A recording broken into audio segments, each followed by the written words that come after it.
All right, we'll get going. Thank you very much.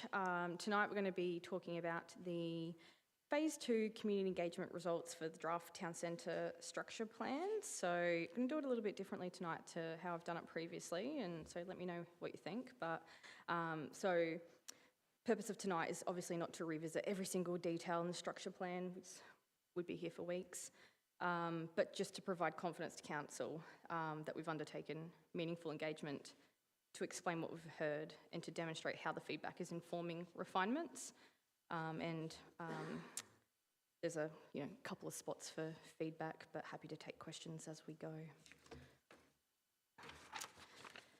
So I've spent most of my time since consultation closed doing the analysis. So if you happen to notice a few little bits of ChatGPT/Copilot graphic design, all my words, not my design. Just needed a little bit of help to smooth it out for tonight's briefing. So tonight we're going to be, I'm not going to step through every single survey question. I'm going to focus on broader themes and the story that emerged from engagement. It'll make more sense as we start to work through it, but generally we had a number of consistent themes that were raised across multiple questions, so we'd probably just be repeating ourselves. So going to focus it a slightly different way, but currently where we're at is we're kind of in between the analysing feedback and refining the structure plan in terms of the process, with the ultimate goal looking to come back to council in August.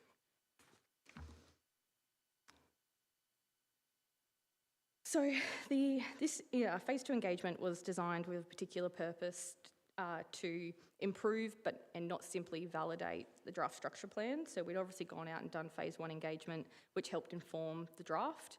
So Phase 2 looked to go out and confirm if we'd accurately reflected the community's feedback from Phase 1.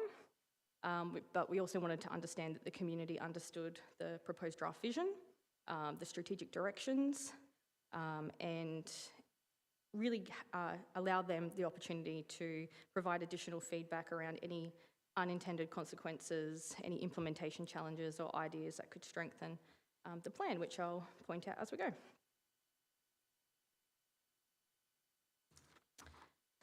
So we did a number of different community engagement activities during Phase 2. So we obviously had the online survey, and we'll go into stats and numbers in a future slide. Your Voice Gawler has been phenomenal, and I'll show you those stats in a moment as well. We did the 4 pop-up sessions. We did 2 out in the courtyard outside Chibo, and 2 in the Civic Centre, and both were pretty well attended. What I thought was really fun this time is that we did the walking consultation session.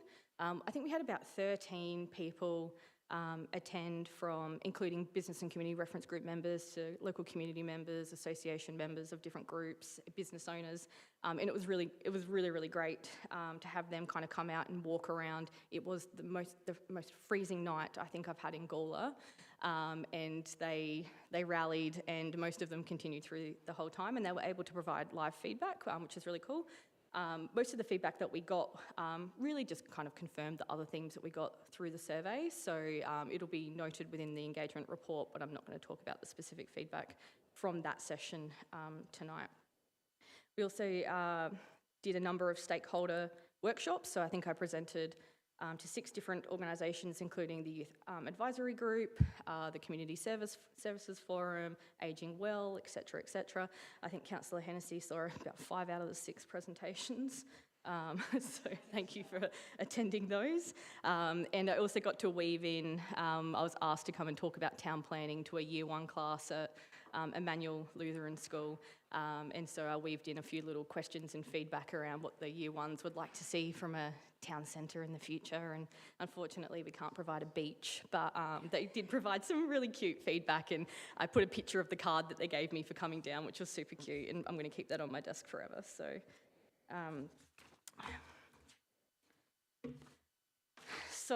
community engagement results in terms of stats, which I just think is awesome. So we had almost 2,500 visits to Your Voice during the month that it was, or 5 weeks that it was open.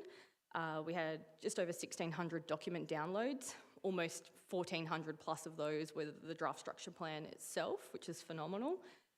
We had 395 views just on the first day after we did our first social media post. We had 52 in-person pop-up conversations at those drop-in sessions.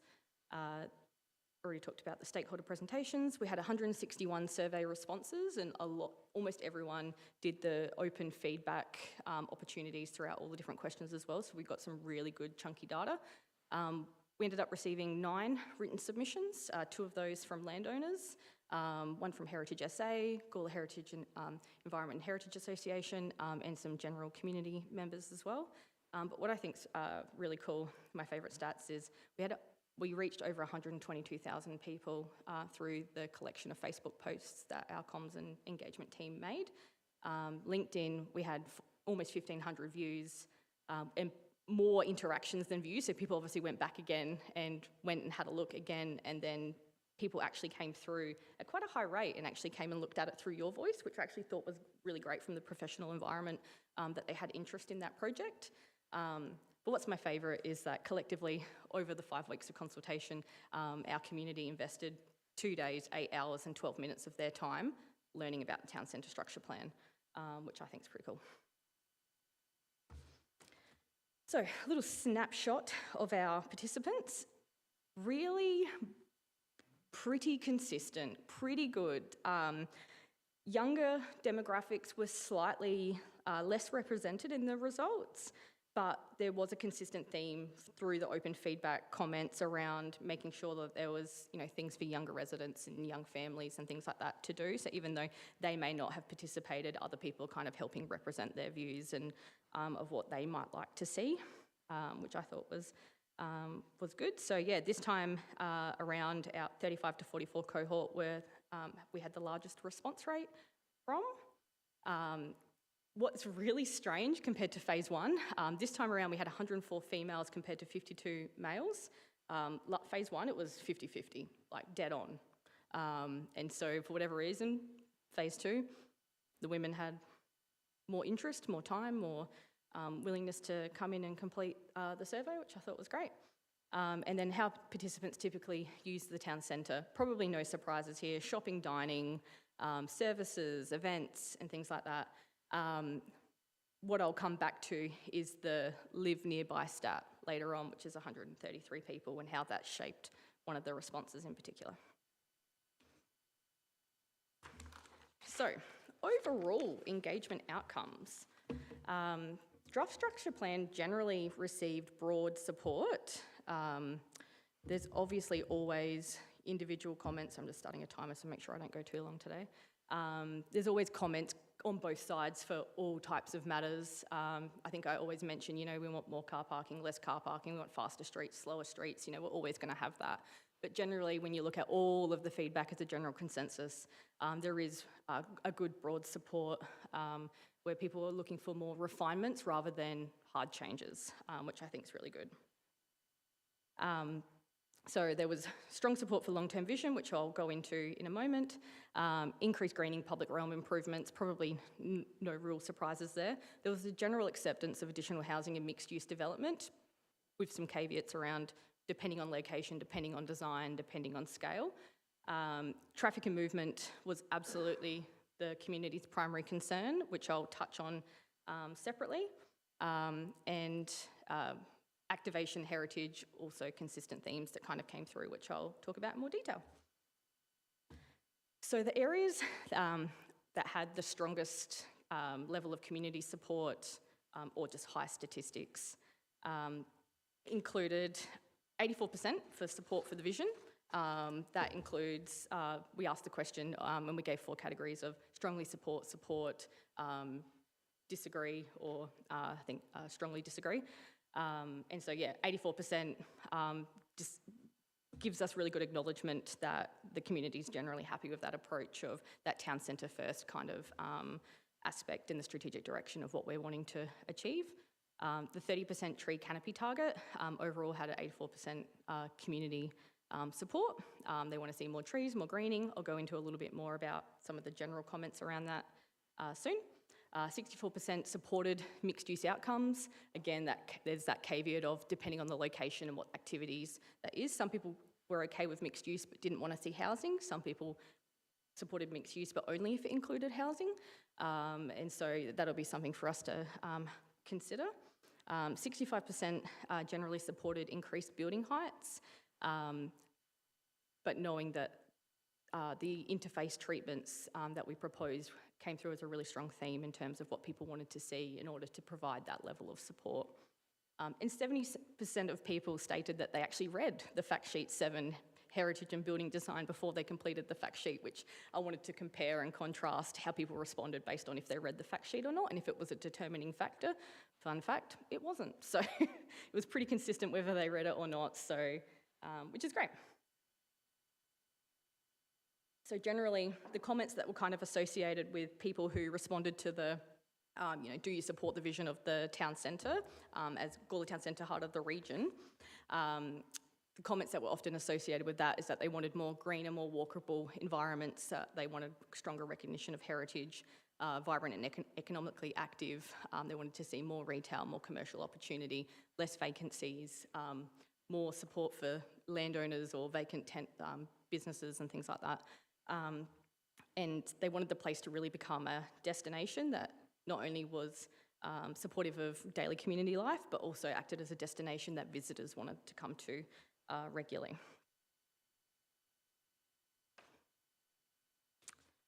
So the increased greening target, the 30% target with the 84%,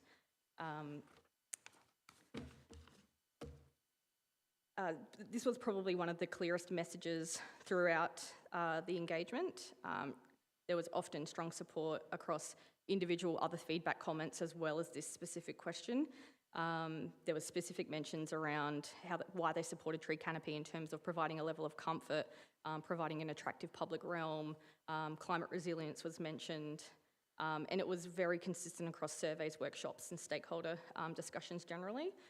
So that gives us really good direction in terms of when we're going through further concept development or detailed design, knowing that we have that kind of general community social licence to investigate opportunities for increased greening. I think we can, hopefully have a good level of comfort that it would be broadly supported by the community.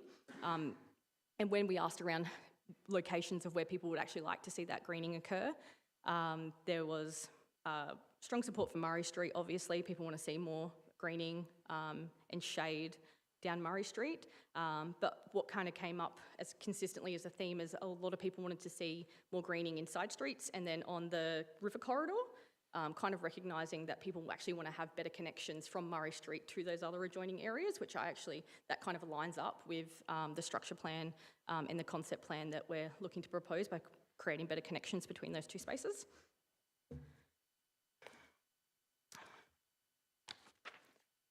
And so there was a pretty good general support for the public realm improvements. People were really great in providing very specific feedback on the elements that they thought didn't work. One great example was as a result of the feedback from Councillor Hennessy around the direction of the Todd Street option, we actually went away, investigated it, and then we changed the direction to go one way inward from Murray Street. Which was the correct decision, which we should have always done. But what that actually created then was it limited the accessibility into the car park, the public car park from both sides of the car park, which was an unintended consequence that we just hadn't considered in detail. And so people, generally supportive of the public realm treatments, but noted small things like that, which we've shared with Jensen's that we can then go away and refine prior to coming back, which is great. So really kind of detailed, specific recommendations rather than general consensus they don't like them. So overall it was pretty high level of support for almost all of the streetscape designs with small variations. What people said when we were asking the question of what should the town centre provide in order for you to have a more enjoyable experience of the town centre? Outdoor dining and better public spaces was absolutely like top of the range. People want to be able to come here and dwell here and actually be able to sit outside. One of the things that on the walking feedback session that people noted was actually how loud it is when you're walking around. You don't really think about it until you're actually consciously listening. And when we're standing on the corner of Finner Street and Murray Street at peak hour, and that wasn't intentional, and you're already freezing and then it's loud and you can't hear, it kind of just reinforced the messaging of what it is that we're actually trying to do by reducing the number of vehicles coming through Murray Street, trying to reduce the through traffic and providing them options for alternatives if and when they can, and slowing vehicles down so it's when they do come through it might not be as loud. And also to support that, building a better town centre experience is creating opportunities for events and activation, and there was very specific feedback around, providing better viewing platforms for people with disabilities to be able to engage in those events and activations. And whilst that's probably not within the scope of the structure plan, we'll take that feedback and pass that on to the events team, disability access and inclusion plan, and because that type of feedback is better for everyone as well. So this one is interesting, and I've kind of, this is two specific questions that we did ask. The one on the left was rank these 5 elements in terms of your the importance to you, with the highest number receiving the most, like being the highest priority for respondents. And they obviously had to rank 1 to 5, so everything had to be selected. Better traffic flow came out and quite high, and safer and more comfortable walking environment, and then parking, public transport, and then improved cycling connections at the bottom.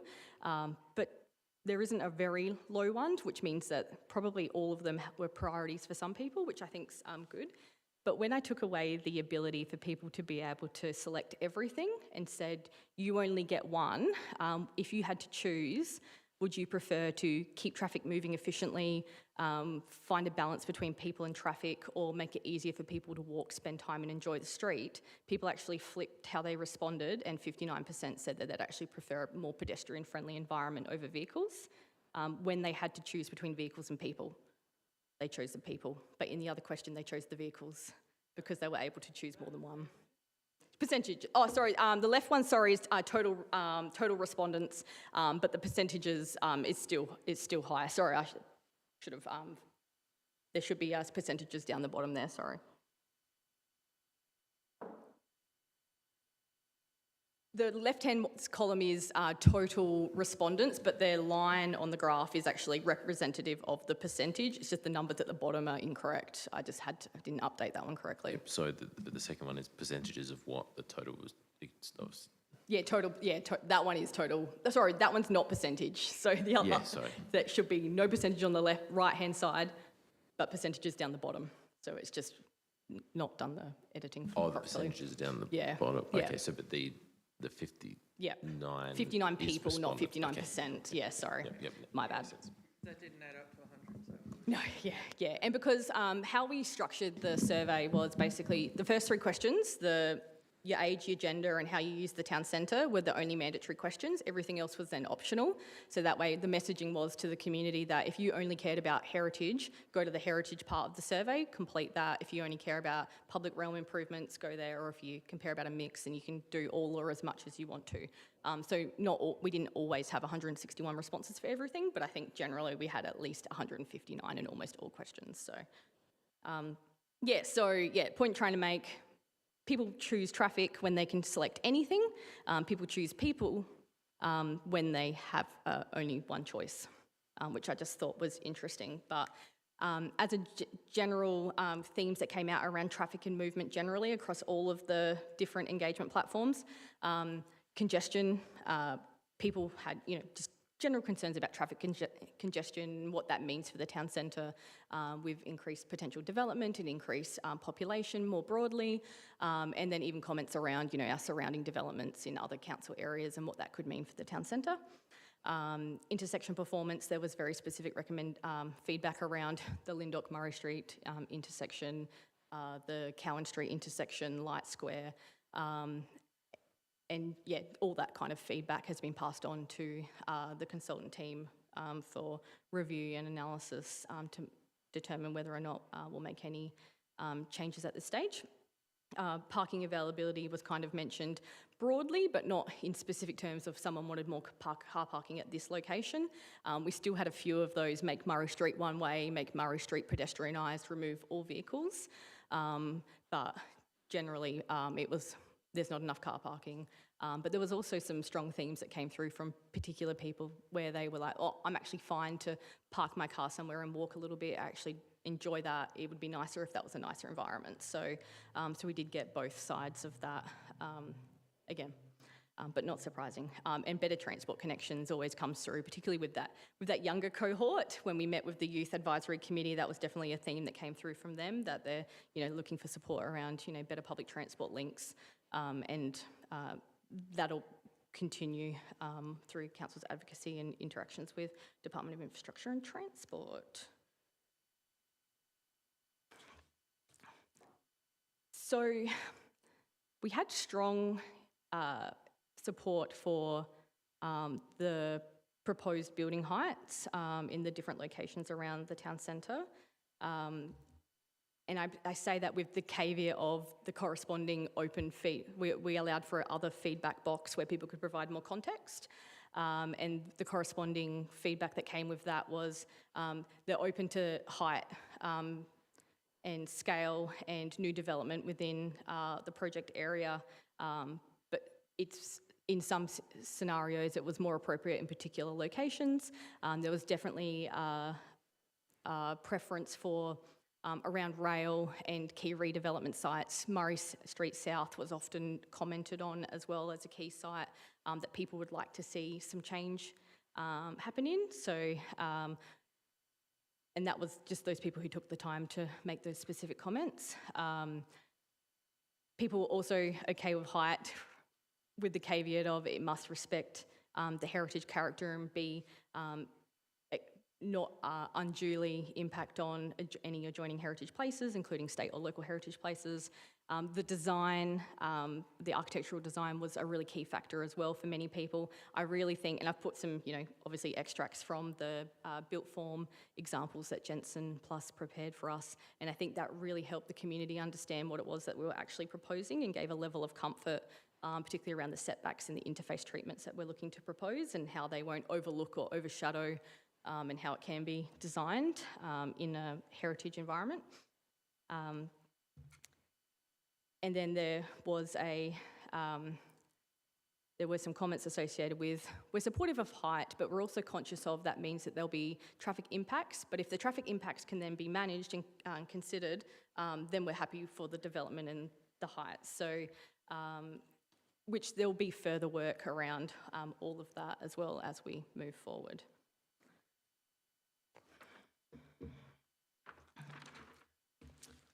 So housing, so I went a little bit more in depth with this one, having a look at location preferences for housing. So we asked the question, we gave 4 specific options and then one other open feedback option. The top ranking one was actually they prefer minimal housing in the town centre altogether. Probably what I should have done here in hindsight was a no housing, but we didn't put a no housing. Some people in the other said would prefer if we didn't have any, or would prefer if we focused on other suburban areas. But yeah, 85 people said prefer minimal housing. So went and had a look at who were those people that was actually commenting out of those 85. 72 of those actually live nearby. 61 were women, and 20 of those also supported housing near transport. And 14 of those supported housing around key redevelopment sites, but the remaining outside of that 85 voted for nothing else, and they could have voted for 2. So people chose to just vote for prefer minimal housing in the centre and be done. Probably how I kind of interpret that, and everyone can kind of interpret how they think, but when you're already living nearby, you're probably not thinking about housing nearby that you might want to necessarily live in because you're already here.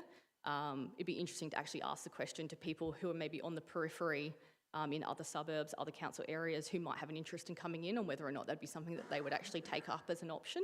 And that might be something for us to further investigate. So I've noted that down for future discussions with our Economic Development Officer and see if there's some way to kind of flesh that out a little bit more. So let's see if I just missed anything.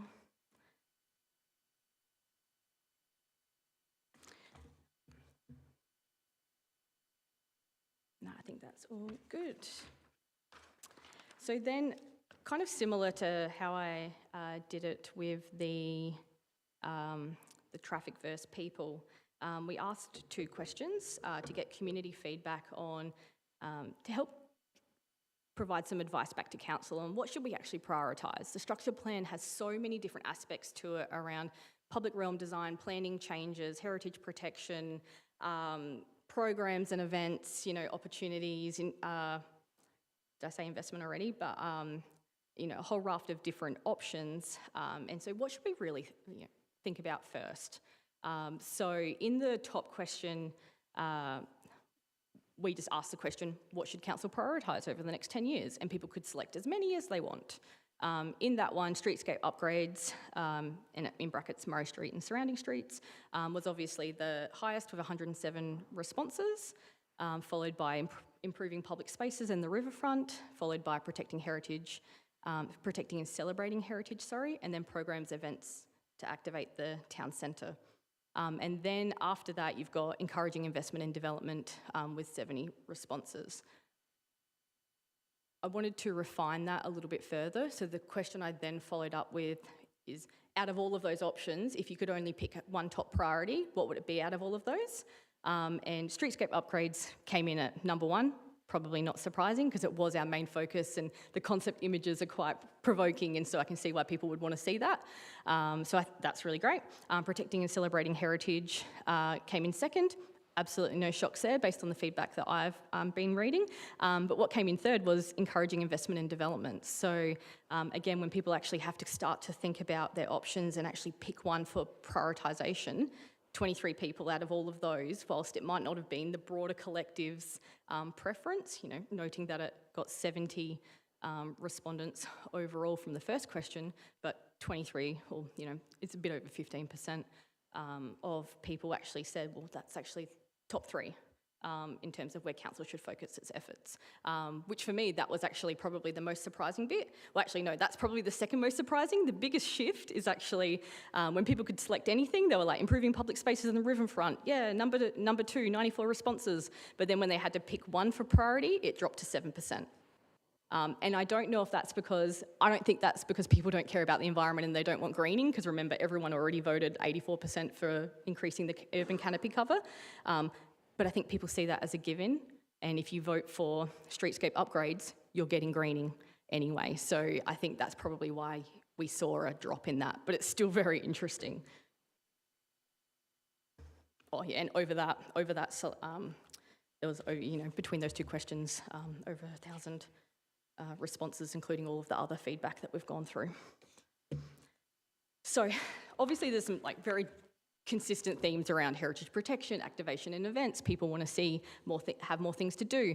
But we actually went through all of the other feedback, and with Social Pinpoint now, you can actually tag the comments based on themes, and you can actually rate them as positive, negative, neutral, positive, negative, neutral, I think that's it. And it actually then creates this kind of word cloud. In the full report, you'll actually be able to see the percentages of the positive versus negative associated with those words. The bigger the word, the more mentions in the other feedback. And I've combined that word cloud from the last 2 questions, which is there anything missing from the structure plan, and is there any other feedback you'd like to provide? I found that when I actually read them, most of the responses were quite similar.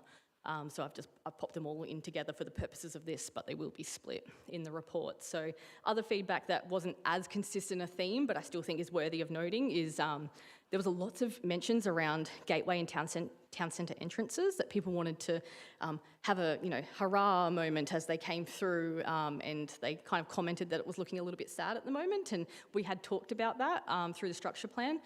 We just hadn't noted it in detail, so that's absolutely something that I've taken away for consideration. It probably was timely, or unfortunately it was timely that we had a few closures in the town centre whilst we were going through consultation. So there was a few comments around activation of vacant buildings and what could be some programs or support or education for landowners, or how can we encourage occupation of long-term vacant shop fronts. So people mentioned things like Renew Adelaide and those different types of programs. There was actually a lot of mention around visitor information and interpretation, including wayfinding and telling heritage, like heritage stories and town stories and things like that, which aligns with, you know, the signage and wayfinding strategy that we'd like to do this financial year. That was mentioned multiple times, and that was mentioned also in the context of car parking is okay, we just need better signage so people know how to find it. So it's a bit directional, a bit interpretive. There were a couple of mentions of, you know, having a greater recognition of First Nations heritage and culture, which I think there's always a better opportunity to do more in that space. So there was general comments around affordability and commercial viability, and that applied to housing and commercial tenancies. Around, you know, affordability ranged from apartments unaffordable, so why bother, to can you please build apartments because I can't afford anything above 600,000 and I'm never going to own a home otherwise. So there was a raft of all feedback in between all of that. There was some comments around community safety and social issues, and homelessness did come up a few times, and I think that's because there's probably been a bit of a spike and probably more presence around the town centre at the time. So public transport improvements we've kind of already touched on, and that's probably no surprise to anyone in the room. There was more detailed support for environmental sustainability initiatives around, you know, urban cooling initiatives, understory landscaping, just more specific feedback that I've passed on. And there was some feedback around people just wanting to understand the implementation plan and the governance around that, how council will commit costs, what will the delivery timeframes be, how will we actually implement these projects, which is the piece of work to come. And what we've always been saying throughout the consultation is it will be staged, it will be a 10-year delivery period. We're not looking to do all things all at once, and we will go away and prepare an implementation plan that will support the structure plan. Again, if anyone's got any questions, please feel free to ask me as we go. Very quick summary. Overall, probably the 5 biggest themes that I have seen from all of the feedback is people wanting to protect what makes Gawler unique. That includes protection of buildings, use of buildings, better promotion and understanding, and, you know, and better consideration if we do allow for development to occur in and around these spaces, making sure that those design guidelines are really strong to help promote good outcomes is probably top of those feedback items. Creating a place for people, so people just, they see the potential of Murray Street and the surrounding side streets, and probably the thing that came up from the on-street conversations was a real general consensus support for Wombat zebra crossings, pedestrian prioritisation across Murray Street. Not a single person told me it was a bad idea. Everyone loved it. They didn't care if it was going to slow down traffic. It meant if the people were going to be able to cross the road easier, more safer, and that was probably a surprising aspect for me, where I thought we might have got a little bit more pushback, but I don't think I had a single conversation, and no one's told me about one that they've had in regards to that. So I think people are looking for just, you know, a nicer environment. We had a few comments around people bringing their kids into town and not necessarily feeling the safest because it's quite loud and busy, and so that, you know, they love the idea of it being slowed down and having, you know, a bit more of a nicer pedestrian amenity feel to it. Number 3 is a support for growth, but we need to make sure that we do it well if we do. So we need to make sure it respects local character, respects state heritage, respects the context of the area, is appropriately located, and supported by a really rigorous planning and code requirements. What a lot of people supported, including the submission from Heritage SA and GIHA, was the proposed subzone. That is the difference between people supporting this and not supporting this, in my opinion. People have specifically come out and said, I strongly support the inclusion of the subzone because they can see the potential of how we can kind of bring back the control to council and get closer back to the development plan days rather than the state-led planning and design code on its own, and hopefully get those better design outcomes. Plan transport alongside growth. And probably the thing I haven't mentioned is, whilst people are concerned about, increased traffic and things like that, it's not that they don't want it, they just want to understand how we're proposing to manage it.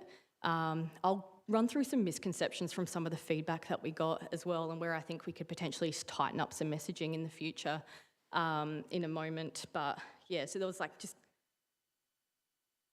think it's a fair statement to make. There's a lot of growth coming, and people don't want the traffic to get any worse, but I think there's also some opportunity there by creating greater walkable catchments that the town centre will be busier at certain points of the day without having the associated traffic as well. So, and what I would probably say, which is what we talked about ages ago, is the growth and the change is going to happen anyway. Concordia is still going to happen regardless.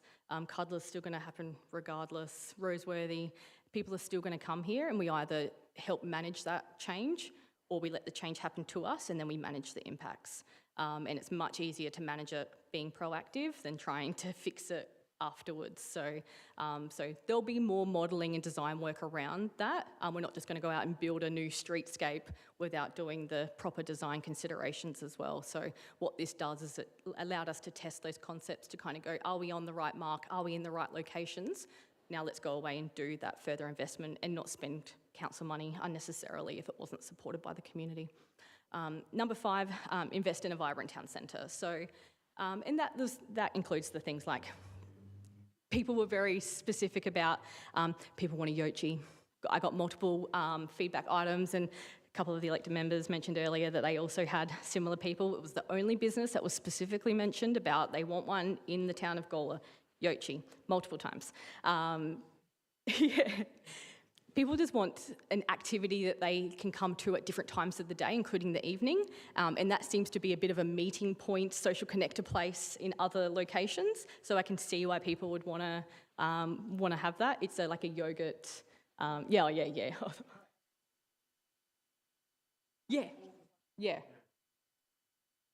The ones that work really well are just great community attractors. Because usually you go for dinner first and then you go have a yochi, and so it's that flow-on effect is what we're actually looking for. Some of the stuff is a little bit outside the scope of the structure plan, but I think it's absolutely something that we can consider around, whilst providing events might not be an outcome of something that we progress as part of the structure plan, but absolutely through the streetscape designs, we should be considering an event overlay to see if there's changes that we can bring in to help make that space more usable if and when we were to allow an event to occur. The best, in a perfect world, if I was here before, kind of Walker Place, putting in some kind of infrastructure there and some removable bollards could, make that turn into a little mini community plaza. Small changes like that can make a big difference when you're trying to use spaces for community events. And some of the actions that will come out of this might fall to the Economic Development Officer for implementation, particularly some of those small-scale activations and kind of pop-up program kind of support mechanisms. So I wanted to touch on some misconceptions and then some potential improved messaging for consideration. And I don't know if it would go beyond this presentation, but I thought it was worthy of just of highlighting. So, because it came up a few times in a couple of the different written submissions and individual feedback items from the surveys. There was a few comments around increased housing in the town centre increases local traffic. And whilst if they're travelling outside of the town centre, yes, absolutely, that would have that impact coming in or out of the town centre. But you would hope more often than not that if they're actually living locally within the town centre, that would actually be not having an impact on the town centre by having a walkable environment. And obviously it depends on what you're doing, if you're going to go, but we don't have big bulky shops here, so unless you're going to buy a TV from Kmart, you'd hope that you're more often than not doing a walkable, going up to Chibo to get a coffee. You're not going to jump in your car to drive 200 metres. So that's not necessarily always the scenario. Obviously there'll be circumstances when people will still drive. People are still people after all, and we love our cars. But there is an opportunity to create that more walkable catchment. And housing, the other one is housing would place pressure on existing car parking. And that may be true in terms of like visitor car parking and things like that, but I think what people kind of forget is with new development, there are car parking requirements that they need to provide as part of their development, which would be catering for the need of that new development. So more often than not, a lot of that car parking pressure can be absorbed through that actual development, and there are mechanisms in place around, you know, if you can't provide car parking, there's a car parking fund that you have to pay into, but generally people don't want to do that either. So so there's always like there's a small risk that it could have an overflow from visitor car park and things like that, but there is car parking that would need to be provided. And there was also some comments in there that no one wants to live in an apartment, everyone just wants to live in a detached home. And that's absolutely, even if that was the case, it's actually not reality anymore. If people want to live in a detached home, that's actually not an option for everyone anymore. And it's also not an option necessarily for people who want to downsize. There's not really a lot of alternatives in terms of if you've got a 4-bedroom house and the kids have moved out and you want to downsize, there's not a lot of 2-bedroom homes that are still nice available. So it's about providing options for people at different lifestyle stages. And so that's, it's not always what everyone wants, and it's just good to, it would be good to test that. Some items that were raised around car parking is new developments would take all the existing car parking spaces for all the public car parking spaces, and again, any new developments would have to provide its own car parking. So I think I've covered that. I won't go into that one too much more detail. One submission actually said that smaller sites, smaller developments, if they were wanting to redevelop, should be able to use public car parking to meet their own development needs, and that's absolutely not how it works. So I just wanted to be really clear about that. No matter how big your scale is, if you're proposing a development that has an increase in car parking rates, everyone has to go through the same development application process and demonstrate how they're achieving the car parking rates required under the Planning and Design Code. There's always negotiation at play, but it's not the use of on-street car parking and public car parking to meet your car parking needs is not a valid planning argument and wouldn't be supported. So just wanted to be super clear about that one. And no additional traffic modelling or investigations will be required as part of this process. These were concept level designs. We obviously were informed by our traffic engineer who did some high level calculations, but it's not detailed modelling. Detailed modelling comes with cost, and if we're not going to progress some of these concept designs, it seems silly to do all of that modelling up front. So for the projects that are prioritised, further work will go into that to test what the broader impact would be through some of those decisions that we might make. So i.e. a one-way street, what does that mean for the flow on? We'll have a better understanding of what that looks like, and that will form the further decision-making. Adoption of the structure plan isn't locking everything in for the next 10 years, it's just moving it to the next step. We'll still have to go through detailed design, further council approvals, budget bids, normal council processes. And I got feedback both ways on this, around heritage and design. A lot of people said that I'm okay with new development as long as it looks like heritage, but not a heritage place. So it was like brand new design, brand new building, but they want it to look like heritage and replicate heritage. Best practice standards around heritage and design would say that you should complement in a way that highlights the heritage value of a place. You don't want it to look like heritage if it's not heritage, so you actually want it to kind of contrast. And so to replicate heritage is generally not supported, but that doesn't mean it needs to be a brand new building built with concrete, and it still needs to be contextual to the space. And so there's a whole bunch of designs, guidelines around that, and our design guideline that we will prepare we'll provide information on that for the community. So,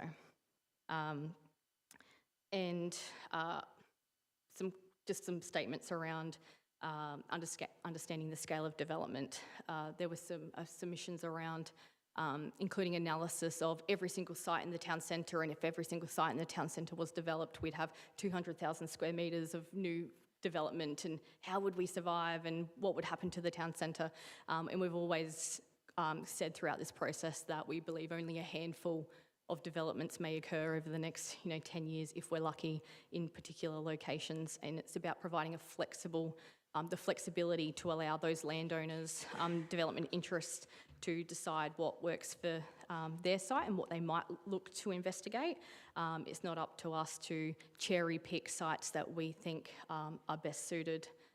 We're also selling ourselves short through opportunity of something that we might not be aware of. So there would be no scenario where every single site in the town centre is redeveloped. There was a few comments around the town centre will be dominated by tall buildings everywhere. There may be some height and scale, as suggested through the concept plan, structure plan recommendations, which has a general social licence, community support behind it, provided those caveats are considered. But I don't think we'll be looking at a scenario where the entire town centre is dominated by tall buildings. There may be locations and pockets where there is some height and scale, but I believe it would be unlikely if we had like long stretches of tall buildings everywhere throughout the town centre. I'll go into that a little bit more in terms of the recommendations and what we're having a look at though. There's probably a little bit of misunderstanding as well through some of the, how people have interpreted some of the messaging within the structure plan around, there was a statement made that said, in order to achieve our 16,000 square metres of retail and commercial space that we know we'll need to meet the population demand, one of the existing shopping centres, and then they said, or a new shopping centre, which I hadn't necessarily clocked what that meant, may need to be developed within the town centre. People have read that and assumed that we're now allowing big box retail to come into the town centre, and that's not necessarily what we're looking to promote. Big box retail is suited to places like homemaker centres and not necessarily town centre style development. And so we might just need to tighten up some language around how that is kind of presented and discussed, because really the intention behind that was it would be most likely that either the current Coles Central or the Woolworths site may need to redevelop in order to expand their own offering, and that would mean bringing their current supermarkets up to a current standard full-service supermarket, which would have, a bigger storefront, bigger offering, and that may have some additional specialty shops, but not necessarily a big box retail, auto barn kind of style activities.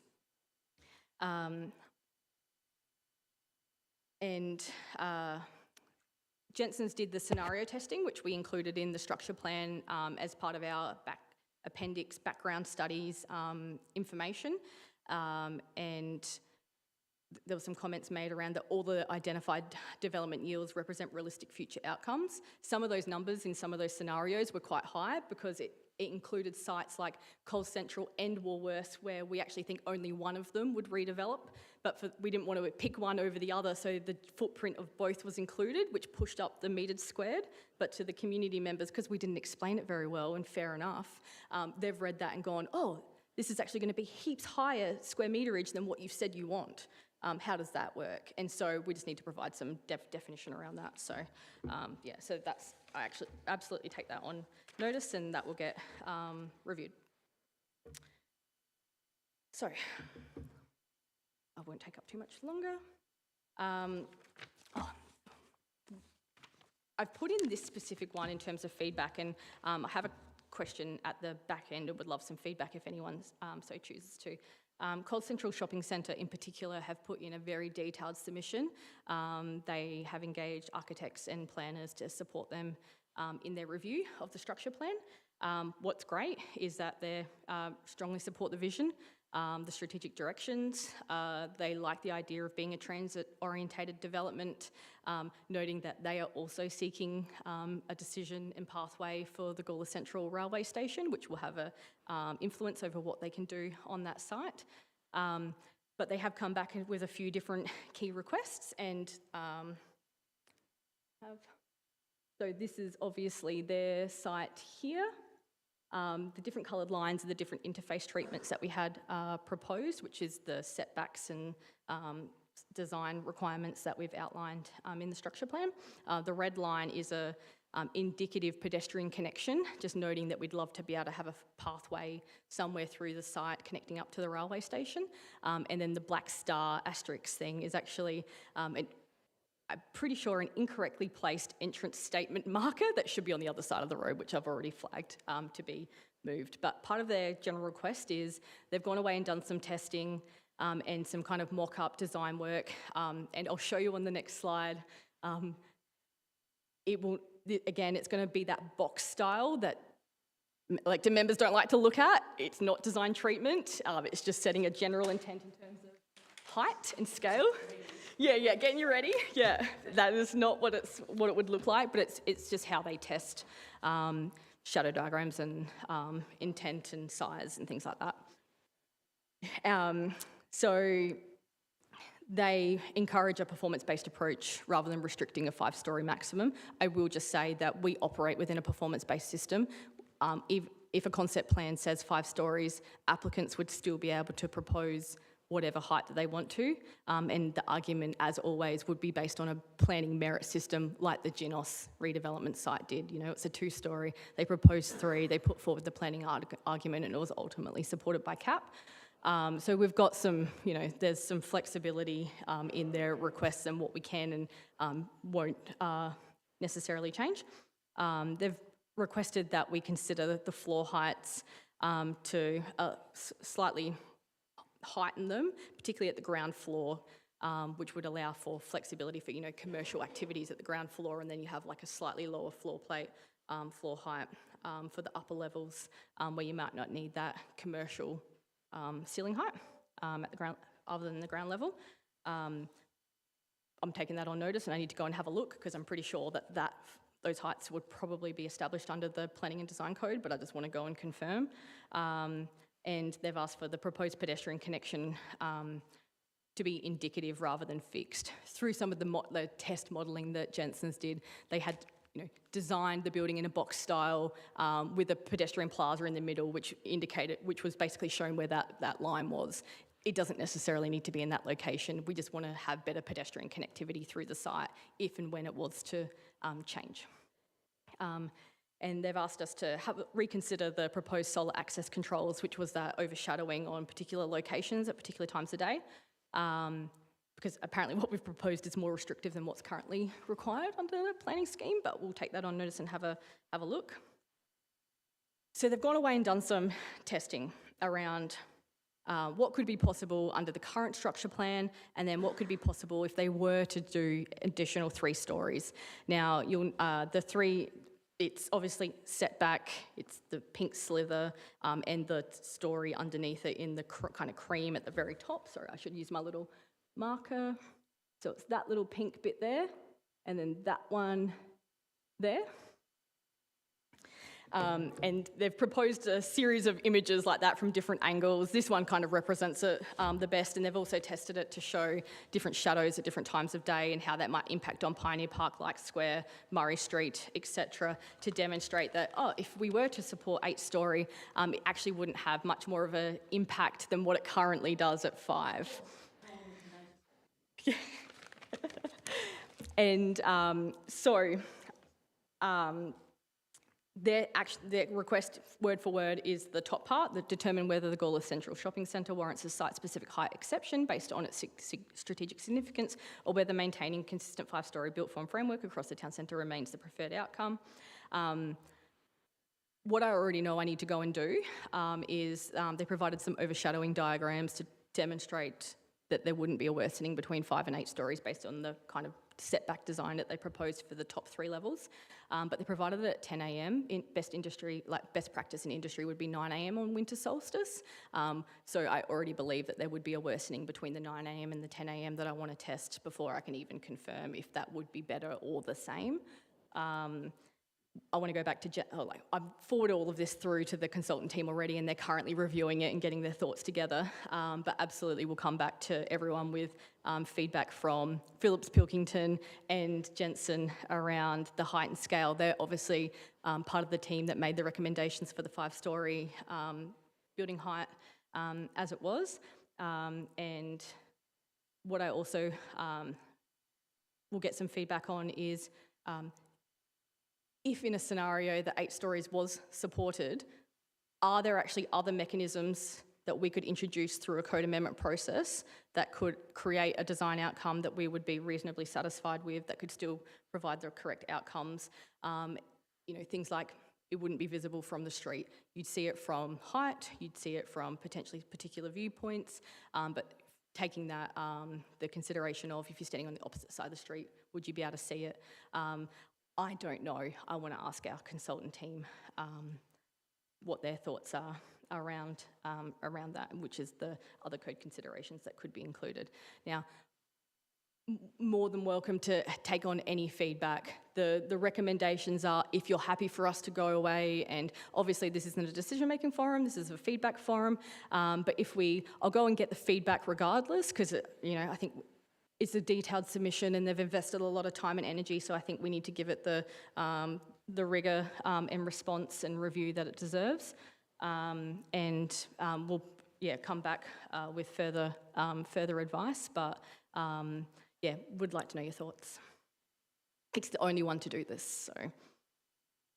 Yes, Councillor Solomon. I'm just a bit hesitant to give any clear sort of thoughts on it at the moment, just because it's fresh. And I just said to Councillor Davies, that must be that I've just visited the exchange and I'm having a lie down on the pavement point of view, because that seems quite low angle. It would be good to have something which is, that'd be good to, I think, see some of that other modelling and sure, understand what the visual impact is, because it is rather hard to do it from there. I think that's important. But also, I guess, the question,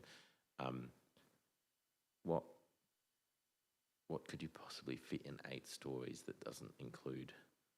It would be I imagine it would be residential apartments on the upper levels as a integrated mixed use outcome, including the kind of rail corridor. Yes.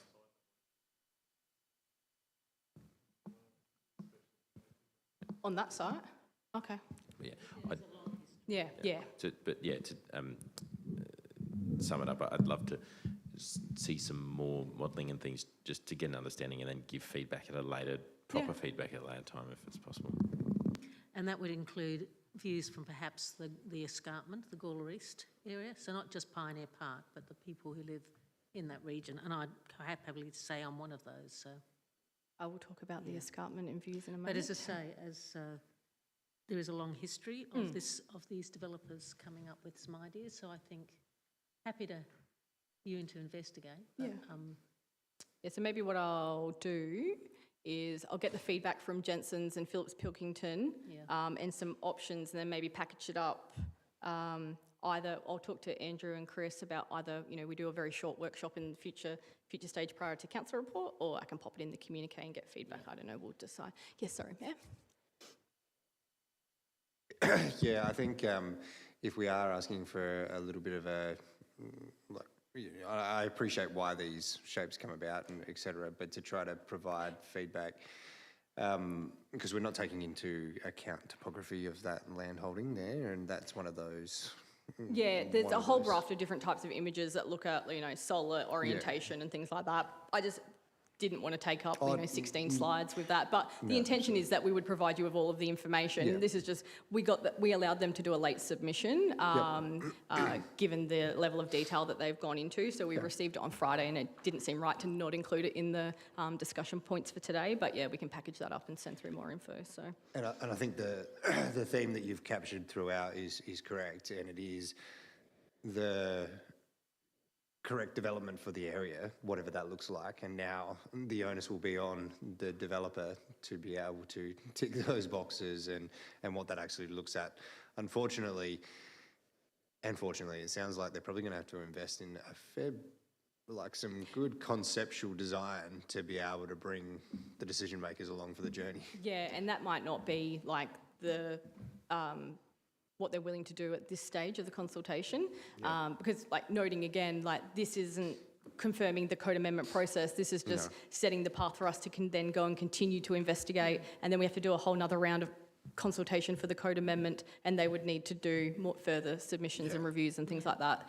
What it could do is just, there's a few different options, and one of them might be consider that as part of the code amendment, further investigations.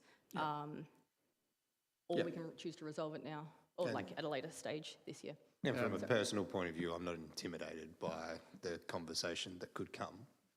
Yeah. In fact, if done right, I could be excited, but it could turn really quickly as well. Unfortunately, if it feeds into the community's concerns about the multi-storey. Up until now, we've been talking about 5 and well-designed. Yeah. Immediately, we've got one organisation that goes to 8. It's almost, it's going to be controversial. So, yeah, we'll see. Just through the chair, it's not through the chair, but this isn't a council meeting, is it? I keep on forgetting.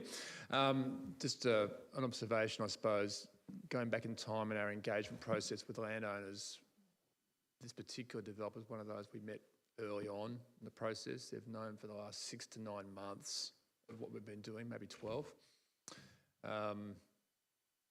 And it probably reflects on a conversation we had earlier today, which is, it seems to me we've gone through a comprehensive community exercise, and we probably have social licence on 5-storey, but we don't have social licence on 8.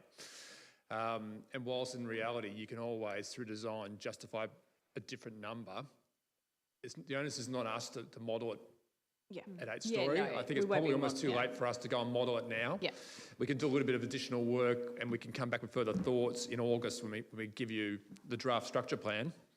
But I'm hesitant to go and invest, $10,000, $15,000, $20,000 more for us to do more modelling, when I think, our budget is finite, and I think it's a courtesy to the residents, also the elected members. We just need to get to an end point.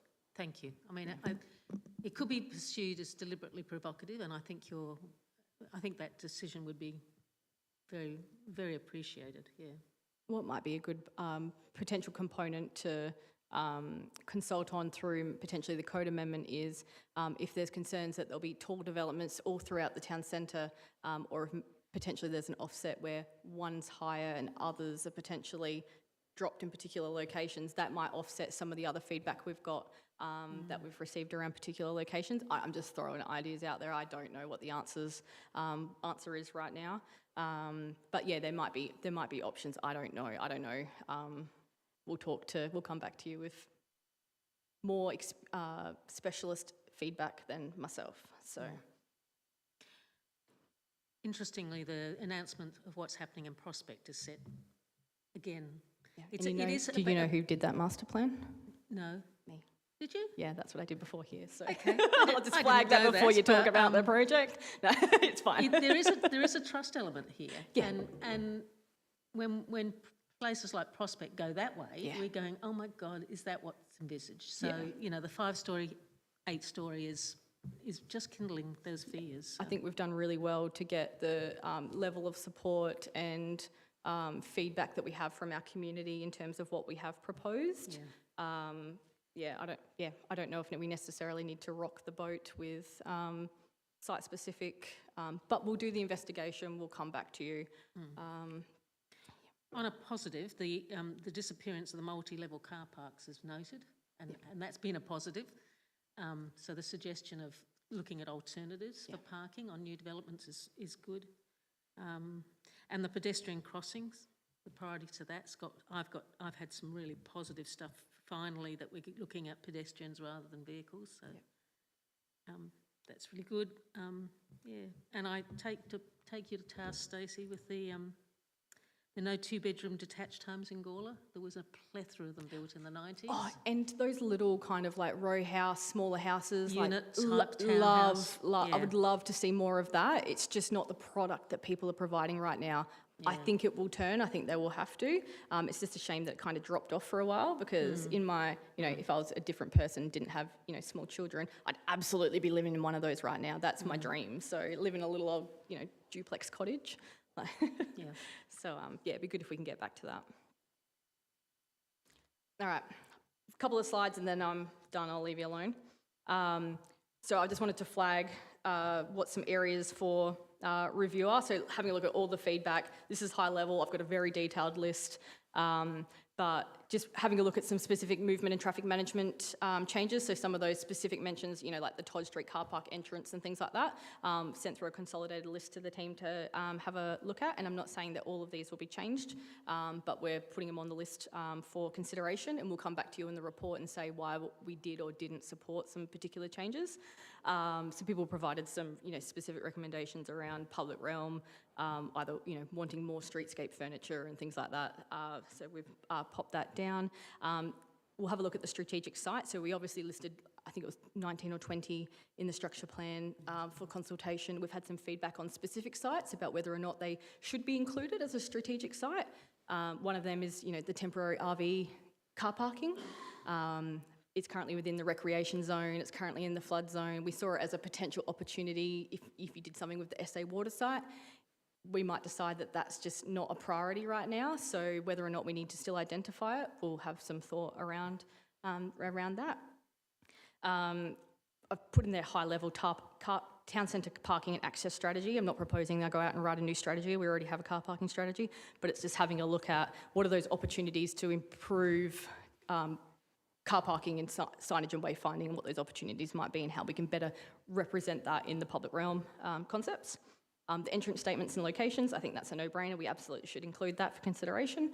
The visitor economy activation and investment attraction piece, and so that will just more so be providing recommendations for the investment prospectus that is to come, the economic development officer priorities, depending on what the program of works looks like, about where their responsibilities sit, and some of those recommendations. If there's anything that we can do to beef up outcomes for youth and family activation opportunities within the structure plan, and that might just be noting different types of things within the public realm streetscapes. The best example of that I have is the Light Square concept plan. Doesn't actually, I don't think, highlight enough the opportunity for community use activation and events. So I think if we actually promote that better through that concept design, then that kind of, things for youth and families can improve in that particular location, as an example. Accessibility and universal access, we always get feedback on increasing PWD, car parking, and accessibility. So we'll just have an overview of everything to make sure that we've, taken advantage of all the opportunities that we can. Oh, and I've got the Light Square down there, which I won't touch on again. Other ones that are still under review, but probably not as high a priority as some of the other ones because they can be done at different stages. So there was some suggestion around, we really like the subzone for the town centre. Can we actually have one for Adelaide Road as well, so that way we can have similar types of design criteria around Adelaide Road? Absolutely happy to investigate that.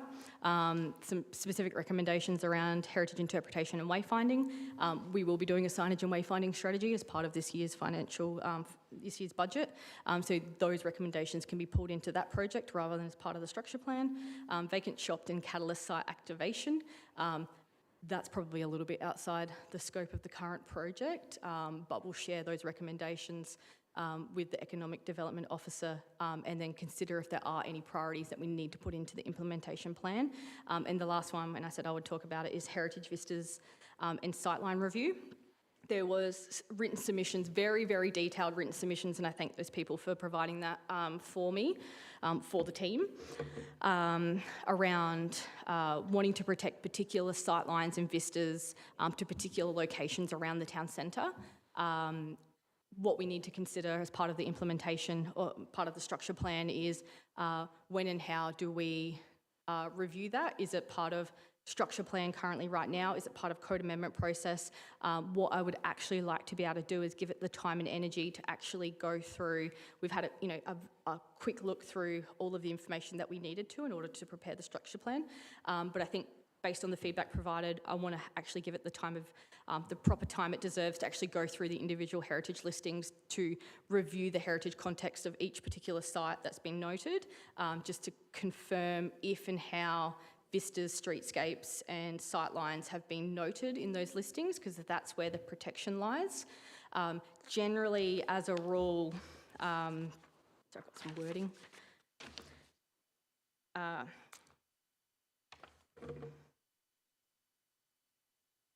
Generally, views and sightlines are generally not protected in their own right under the Planning and Design Code, unless there's specific caveats around inclusions in heritage character statements, which the bridge view line coming over the bridge over the Southern Hotel, that's absolutely included within our character heritage historical area overlay statement, sorry, that's what it's called, which is why that one has been secured as part of the structure plan with the 2-storey height limitation in that particular area. There's no other ones in that character listing, but if there are other mentions through state heritage listings, then that would also give it a level of protection. So I need to go through and give it the time to actually go through that in detail and make sure that we've not missed anything that is essential to those critical key sightlines and vista views. So we will do that piece of work. It's just a timing of when and whether or not it needs to be considered as part of structure plan, or whether or not it can be considered as part of a potential future code amendment if and when council endorses us to be able to go and start that process. Any questions around that? Okay, feel free to come back to me if you think of one later. Next steps, last one. We're obviously drafting the Phase 2 engagement report, 90% done. It will be included in the ordinary meeting report for council with hopefully a final structure plan for consideration in August. Following that, we'll go back to all of our community members who took the time to provide feedback and provide them with the update.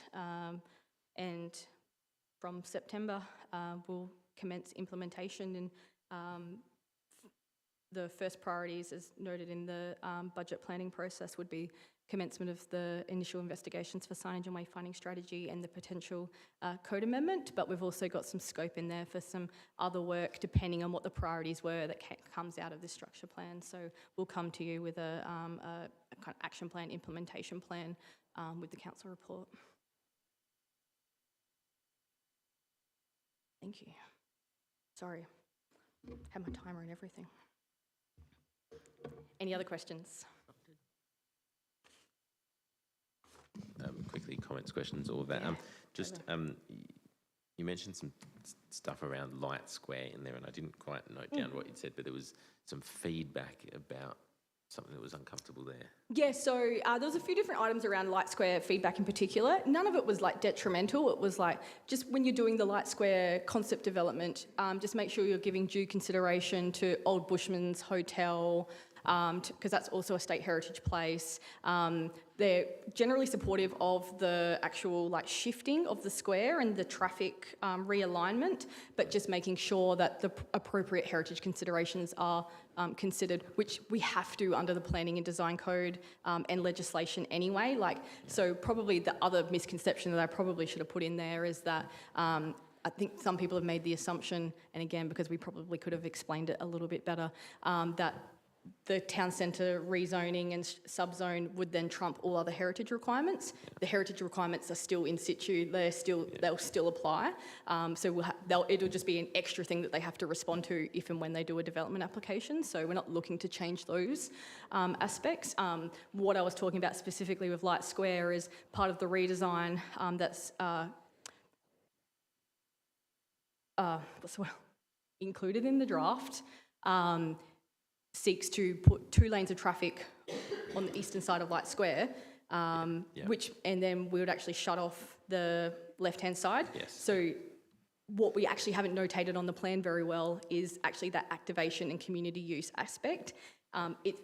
I thought there was like a number 3 that's kind of notated there, but it actually talks about interface treatments, Yeah. not actually the activation role that the space could have. Yeah, and So, that's yeah. what I wondered, because I was worried that there was an issue with the traffic treatment, because I thought that was a fantastic idea, and I thought, I'd be interested to know if someone had a problem with that. Yeah, no- But that makes sense as well, the activation component being.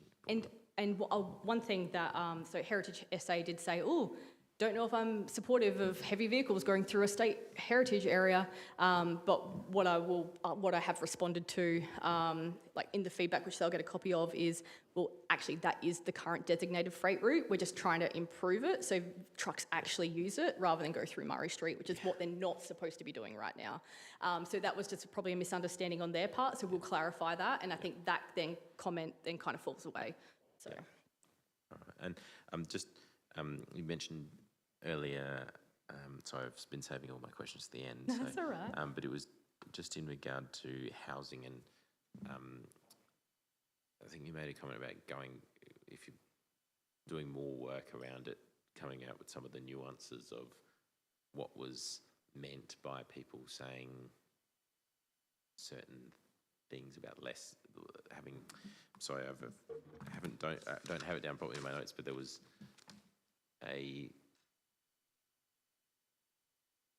I think it was, you mentioned something about sort of fleshing out some of the nuances that were potentially missed in this part of the survey. One of them was that I didn't put in an option to have no housing. Yes, So I just assumed generally people would selected the other and then said no housing. Yeah. I guess, are we doing more work around what that? We will have to do more work around, like if we go through to a code amendment process, there are mandatory requirements and investigations that you have to prepare as part of the submission to the minister in order for you to initiate a code amendment. So we'll have to do a little bit more work around having a look at, so we've provided some design criteria around the code. We'll have to look at a whole code and what that looks like, which is why we would need to go back out to consultation again. I guess, as a comment about that, I think if we do go out to the community, one of the things that I had a lot of conversations with people about was there was 2 major things. One of them was what the town centre means, because I think people think town centre and they go, oh, housing in Murray Street, and the reaction was very different for housing in Murray Street as opposed to on the High Street, on the eastern side of High Street, for example, and also the types of housing. There was people who I spoke to who supported higher density housing on the eastern side of High Street, yet didn't like the idea of people living above shops, and then people who had the opposite view, who went, oh, well, it'd be good for people to be able to live above existing shops, but I don't really want higher density housing, further out. But also, and that I think is important to flesh out, because there was, I've experienced it in the last 12 months. I had to look for a place to move into, and there is nothing available at the moment which is small and intentionally small. It's like you get, certain places in Gawler East where it's 3 or 4 bedrooms to be 3 or 4 bedrooms, but you can fit a single bed in there and that's it. Yeah. Whereas like the actual built for like an apartment or something smaller is not an option. And there are young people, and there was also an older person I spoke to who had someone who lives in Church Hill actually, who had intentionally moved there, purchased there because they didn't want to, they couldn't drive anymore for medical reasons, and they wanted to be able to be in walking distance of everything. But also the downsizing word probably has some negative connotation in the sense it's a taking away or a reducing in some value, whereas some people actually, whereas it's not necessarily taking away, it can be improving a quality of lifestyle, and it's not necessarily cheaper either. Yeah. So it's that nuance there, which Yeah. if we can flesh that out, because I don't want someone to say, let's do let's do heaps more housing, and then we do the type of housing that they really hate. Yeah, you're going to say, you're going to jump in, Andrew? I'm happy for Stacey to answer the question, but one thing I was going to say is I think you're right, there's a need for sort of nuance and education as to delivering the right product in the right places, and people think it's one outcome rather than it could be many different outcomes. But if you look at the unit development that was recently been largely now built next to the train station, the 45 apartments thereabouts, they're all 2-bedroom, aren't they? And they basically sold off the plan. Yeah.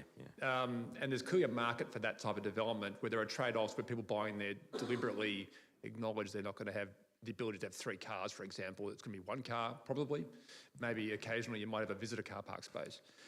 And trading off your location for the fact that you're next to public transport and you've got these other opportunities which you don't have if you're further out.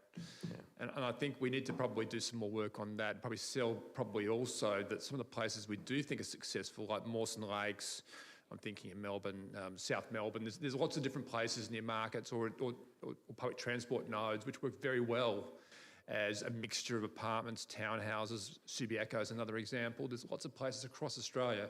You go to Europe, every successful city probably you went to recently, Councillor Hennessy, has exactly that, that mixture of housing in the town centre, but it's how you do it, and perhaps giving some clearer examples of how we could deliver that. Not necessarily in Murray Street, but in the surrounds of Murray Street, and mixed use, you can have some housing in there as well. So. Yeah. And that's in the last year when I was looking for a place to rent those. Like those houses, I've said, they've been sold off the plan, and there is, in terms of rental market, there is nowhere to rent like that at the moment. There are very limited places you can buy that, but yeah, I mean that's perfect. If you're in my situation, you're young, single, you don't want to look after a garden, and you want to you catch the train into work. And it's like, yeah, brilliant. Yes, Mayor, thank you. So just piggybacking on that conversation a little bit, how are we providing the difference between a house and a short stay accommodation? Because aesthetically, service departments, up, second story, mixed use classes, all these second story reactivations, adaptive reuse, etc. They're going to be a similar sort of spec to a housing outcome or a short stay accommodation outcome. So how are we being clear about that? Well, essentially, there would be specific criteria, like assessment criteria, depending on the activity that you're wanting to do. And that includes different car parking rates for different activities. If you're talking about an Airbnb scenario, that's a little bit different, and that's where you start to get a little bit grey.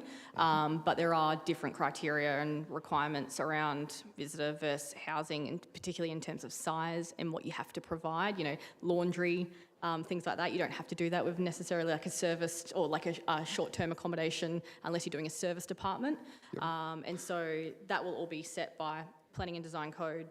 We're not going to be putting in additional, I wouldn't imagine that we'll be recommending additional criteria outside of what's already in the Planning and Design Code, because we'd be just departing from something that's probably quite reasonable already. So I guess the point I'm trying to make there is if we have some perceived discomfort of residential or housing in our main street in Murray Street, then how are we going to educate or mitigate those risks? Because I understand the technicality of what you're saying right there, but 2 people staying in a single bedroom apartment for 1 week or 3 years, we're still dealing with the same sort of thing. And I understand that there's probably more levers to pull when there's a commercial application and a mixed use, and the application isn't a 1A anymore, it's talking about a class 6. I understand all that. Yeah. And the general themes that I think that I'm seeing through the structure plan, and correct me if I'm wrong, is foot traffic activation and the like, and nothing's necessarily off the table, but we do need to be clear that people sleeping in the main street, and I say that real loosely and take that as you will, but the ability to be able to have accommodation in the main street, I think is vital to this succeeding or not succeeding. And I like your point where we talk about the difference in mixed use, and I think that's maybe the piece where we do need to be clear on there's a whole range of different opportunities. There might be the Genos development, I'll use it as an example. Service apartments are what they put in. And the market right now tells them, you know what, there's some opportunity to long-term rent these that are better as a commercial decision for us to make than short stay accommodation, even though we have the specification for a short stay accommodation. The business right now in the market tells us that we're going to rent that out for a year. Yeah. You know what I mean? Like, Yeah, so, no, I totally get it. And I guess where I would come back is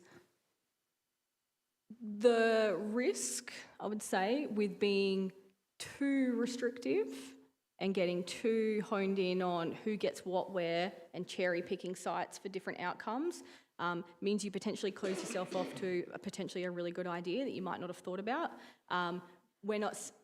Never in this process have we said that you can have 4 stories right on the facade of the Murray Street where you'll have residential right up top. Shop top apartments, I absolutely will support every single day of the week. You will never change my mind. But if you want to have visitor accommodation, step back in a higher level that's appropriately designed and meets all the other criteria, I don't necessarily see an issue with that, provided you can meet all the criteria around making sure that it's soundproof. We don't want to get into a pub versus residential, discussion and things like that. And we could make recommendations for specific land uses. We still have to get endorsement from the Minister, from Department of Housing and Urban Development, and I don't know if they would support kind of like you can have visitor accommodation here but not residential and vice versa in particular locations. I think we'd come a little bit unstuck in that. I think it's the next layer of work to be done after this. I think if you adopt hopefully, structure plan in August, then we'll do practice guidelines and we'll give scenarios as to what you should do in different areas.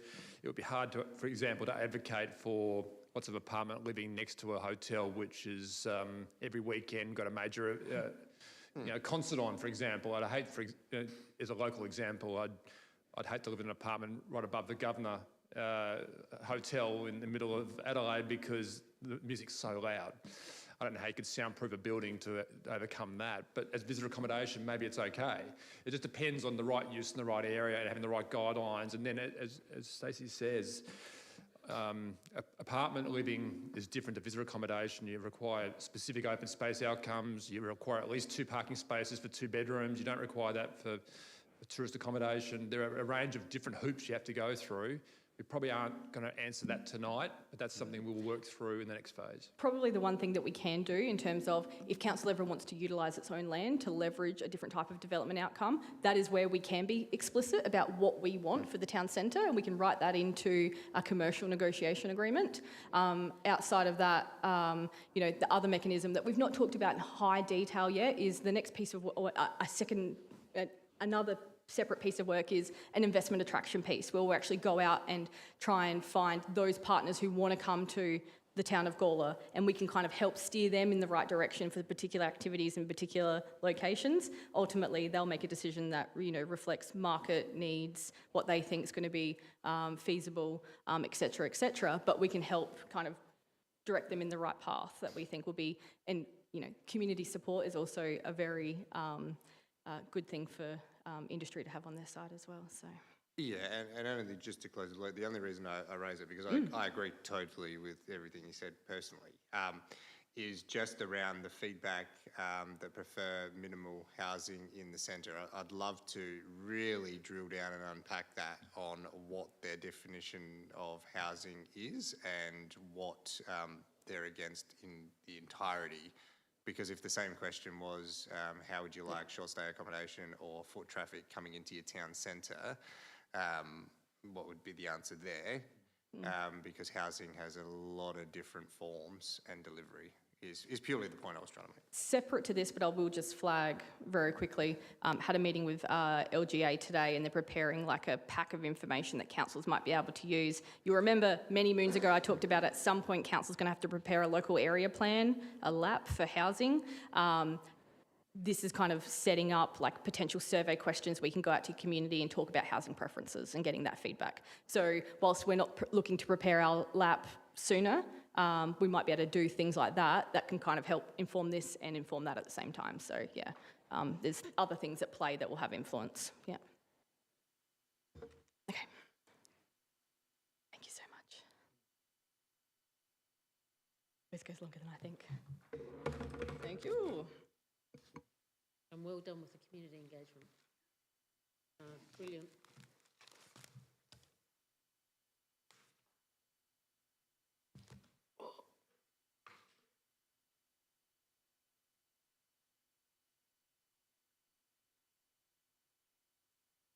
Okay.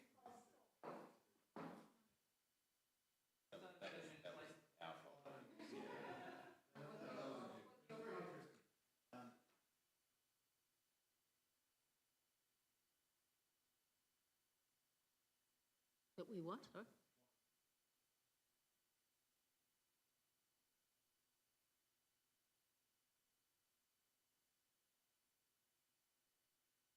Okay.